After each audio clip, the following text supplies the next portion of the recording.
शांति। ओम शांति।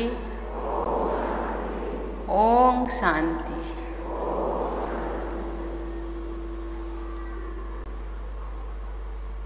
इस समारोह में प्रमुख रूप में उपस्थित मंच में विराजमान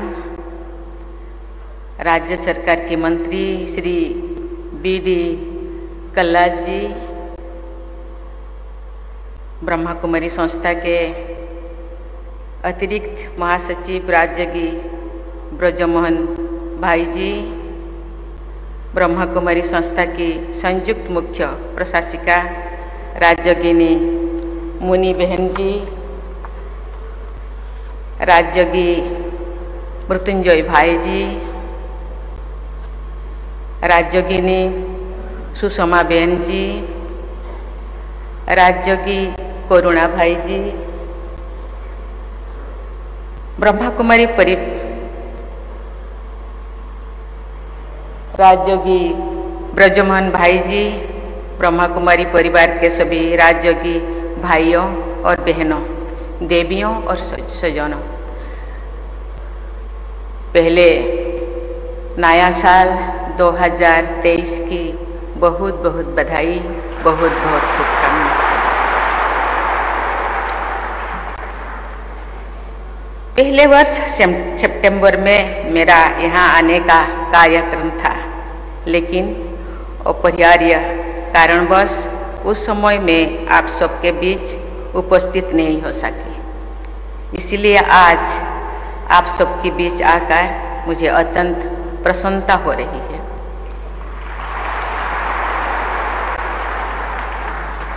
बहुत दिन के बाद इस इंद्र सभा में कुछ समय बिताने का मुझे बाबा ने बुलाए हैं, इसीलिए बाबा को बहुत बहुत धन्यवाद।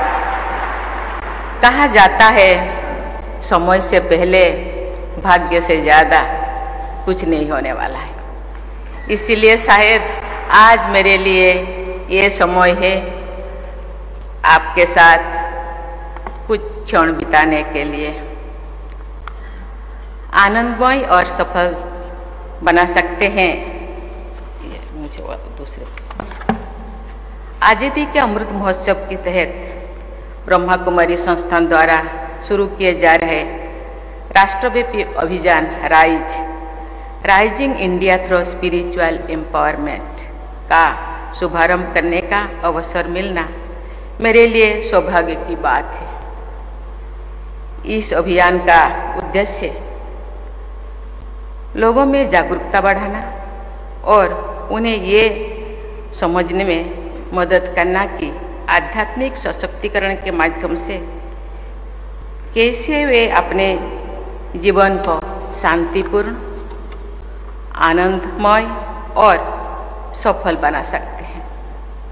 मुझे विश्वास है कि ये अभियान आध्यात्मिक सशक्तिकरण द्वारा उभरते भारत को स्वर्णिम भारत बनाने में अपना योगदान देगा। मैं इस अभियान की सफलता की मंगल कामना करती हूँ। पिछले वर्ष नवंबर में सिक्किम के निमची में Brahma Kumari world renewal spiritual centre का शिलान्यास करने का अवसर मुझे मिला था। आज मैं यहीं से हैदराबाद में स्थित मानवता की सेवा के लिए समर्पित Brahma Kumari silence retreat centre का उद्घाटन कर रही हूँ। मुझे विश्वास है कि ये साइलेंस रिट्रीट सेंटर आध्यात्म के माध्यम से हैदराबाद और आसपास के क्षेत्र के निवासियों के सामाजिक उत्थान में सहायक होगी। इंदौर में प्रजापिता ब्रह्मा कुमारी ईश्वरीय विश्वविद्यालय के ऑडिटोरियम, स्पिरिचुअल आर्ट गैलरी और साधना कुटीर का शिलान्यास करके मुझे प्रसन्नता हुई है। मुझे विश्वास है कि इन सुविधाओं का निर्माण कार्य पूर्ण हो जाने पर इन केंद्रों पर आने वाले लोगों को सहूलियत होगी। देवियों और स्वजनों, भाइयों और बहनों, इस धरती पर प्रत्येक मनुष्य मानसिक शांति चाहते हैं और उसके लिए प्रयास भी करता है। हम चाहे किसी भी देश, धर्म, जाति या संप्रदाय के हो, भोजन और पानी की तरह शांति भी हमारी मूल आवश्यकता है। ये प्रसन्नता की बात है कि ब्रह्मा कुमारी संस्थान शांति और आनंद के लिए मार्ग प्रशस्त कर रहे हैं। ब्रह्मा कुमारी संस्थान से मेरा गहरा संबंध रहा है और बना रहेगा। मैंने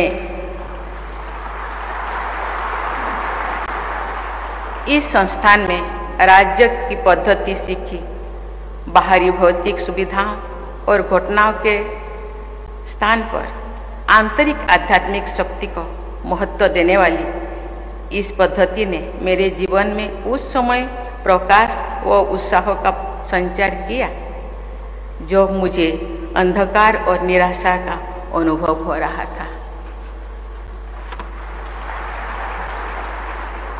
एक गौरव की बात है कि विगत लगभग 80 वर्ष से ब्रह्मा कुमारी संस्थान आध्यात्मिक उन्नति, व्यक्तित्व में आंतरिक परिवर्तन तथा विश्व समुदाय के पुनरुद्धार के लिए अमूल्य योगदान देता रहा है। शांति, अहिंसा और प्रेम पर आधारित सेवा भावना के जरिए इस संस्थान ने होलिस्टिक एजुकेशन, ग्राम विकास, स्वास्थ्य, महिला सशक्तिकरण, डिजास्टर मैनेजमेंट, दिव्यांगजनों की सेवा, अनाथ बच्चों के कल्याण तथा पर्यावरण संरक्षण जैसे अनेक क्षेत्रों में महत्वपूर्ण कार्य किए। इन कार्य के लिए आप सबकी जितनी सराहना की जाए वो कम है। ब्रह्मा कुमारी संस्थान की प्रतिनिधि माताएं व बहनें रक्षाबंधन के दिन विश्व में जहां कहीं भी है वहां के लोगों की राखी बांधते हैं। इस प्रकार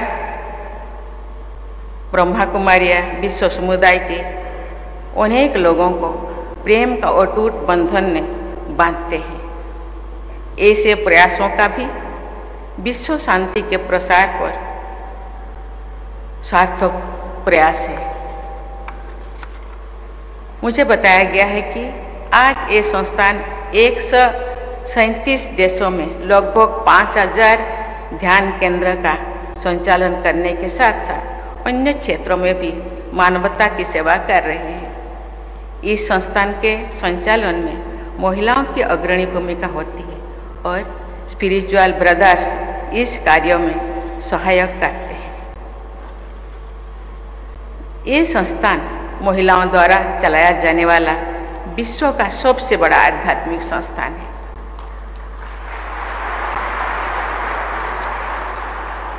ब्रह्मा कुमारी संस्थान की सफलता यह सिद्ध करती है कि अवसर मिलने पर महिलाएं पुरुषों के बराबर या शायद उनसे भी बेहतर काम कर सकते हैं।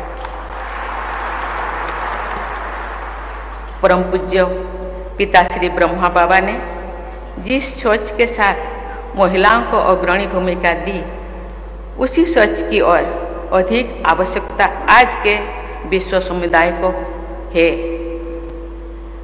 अनेक क्षेत्रों में सफलता प्राप्त करने वाली महिलाओं की कार्यशैली और उनके जीवन मूल्यों को देखकर बहुत से लोगों ने ये विचार व्यक्त करते हैं कि यदि विश्व समुदाय का नेतृत्व महिलाओं द्वारा किया जाए तो ऐसा विश्व शायद अधिक सक्षम, सुरक्षित, शांतिपूर्ण, न्यायपूर्ण और प्रेमपूर्ण होगा।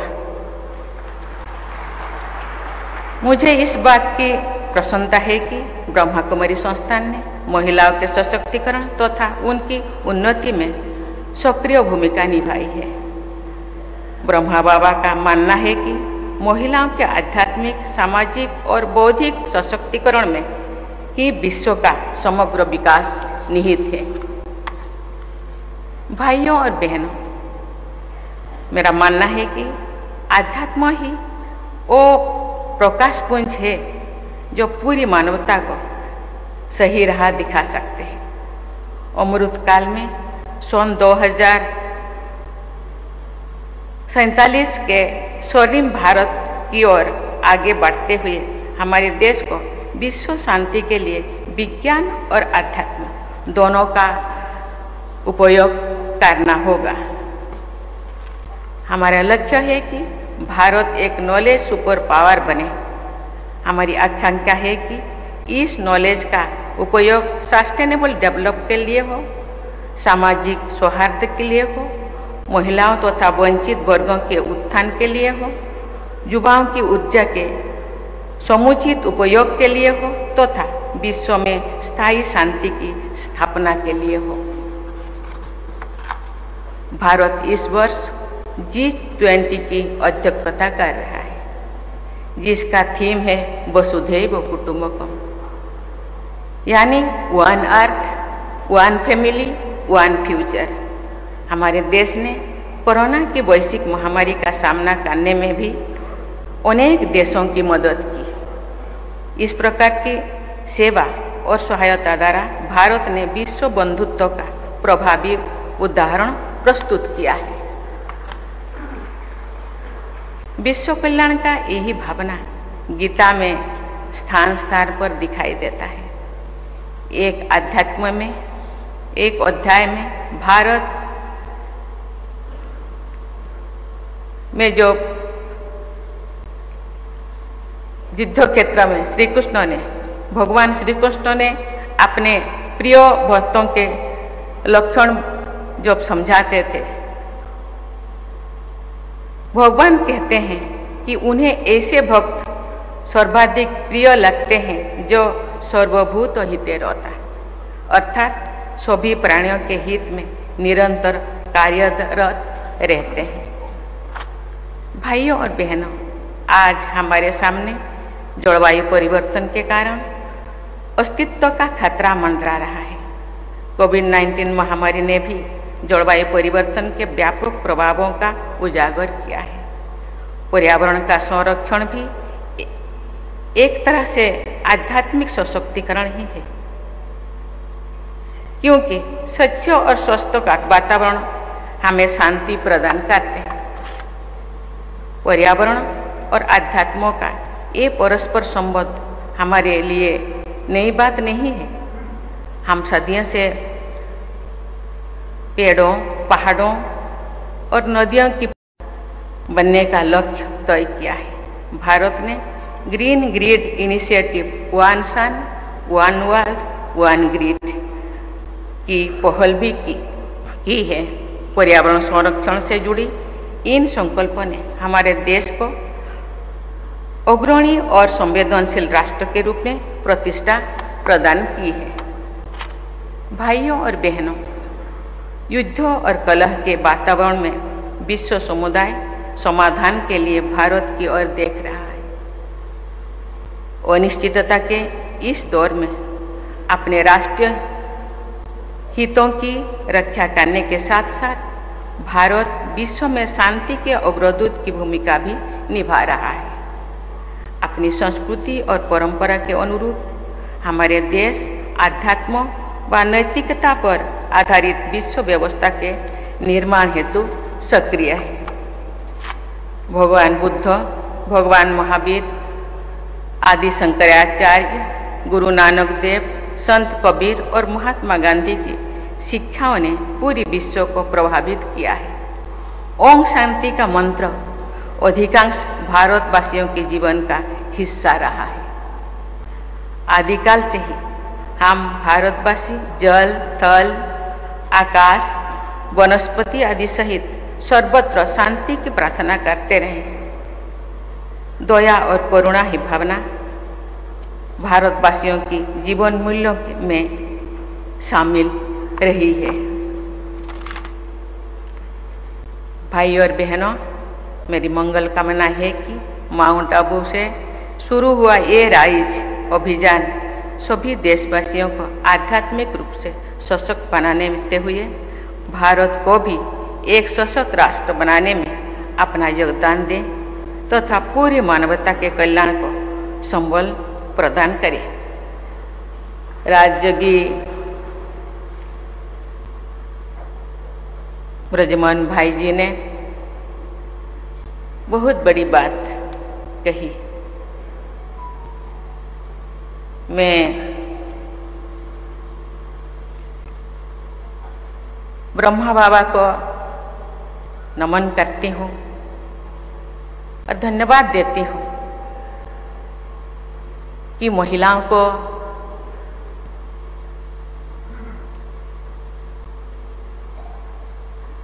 पूरा विश्व में शांति और शक्ति प्रदान करने के लिए कलश, उनके सर पर कलश दिए हैं।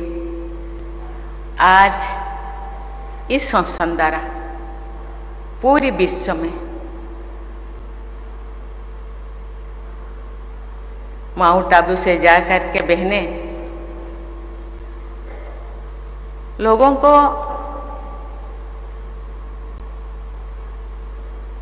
लोगों के मूल्यों को, लोगों के अंदर रहने वाला शक्ति को पहचानने के ज्ञान देने के लिए पूरा विश्व में इस तरह के सेंटर बनाकर उन लोगों को जागरूक करने के लिए बहनों को सशक्त बनाए।